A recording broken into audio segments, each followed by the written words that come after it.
குட்டீஸ், நேற்று வந்து நம்ம லகரம் எப்படி ஒலிக்கணும், அதுக்கு என்னென்ன பேர் அப்படின்னு சொல்லி நேற்று நம்ம பார்த்தோம். இந்த லகரத்துக்கு என்னென்ன பேர் சொல்லுங்க பார்ப்போம். ஞாபகம் இருக்கா? Very good. பல்லகரம். இன்னொரு பேர் இயல்பு லகரம். ஓகே, இதை எப்படி நம்ம ஒலிக்கணும்?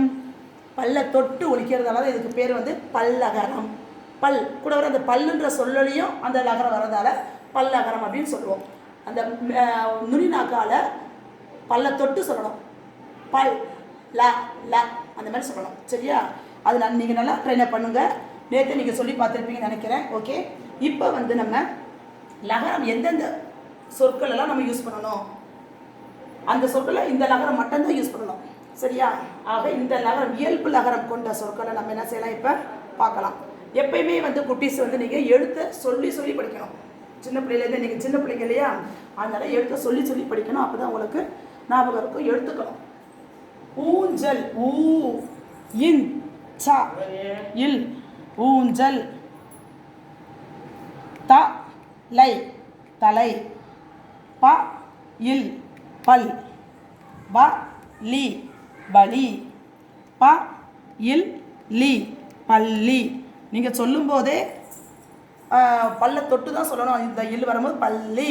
இவங்க என்ன பாருங்க, ஊஞ்சல், பள்ளி, பல். ஓகேவா? தலை, அந்த பல்ல தொடணும் அந்த லகரம். அடுத்து வா இல் பால். ம இ இல் மயில்.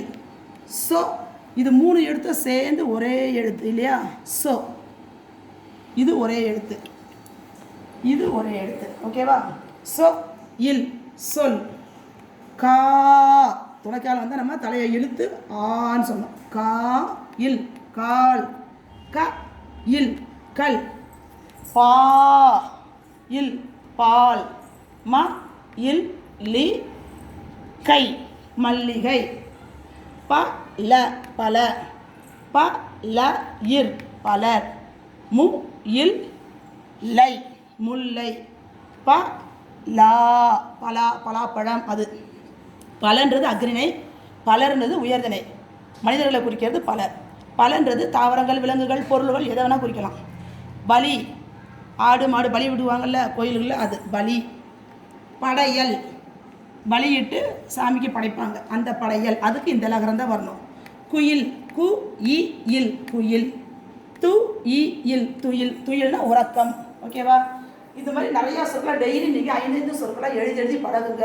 ஆட்டோமேட்டிக்காக உங்களுக்கு இயல்பு லகரம் எந்தெந்த சொற்களில் வரும், அதை எப்படி ஒலிக்கணுன்றது உங்களுக்கு ஆட்டோமேட்டிக்காக வந்துடும். சரியாப்பா? இது இன்றைக்கி போதும். நாளைக்கு அடுத்த லகரத்துக்கு போகலாம். Okay, thank you.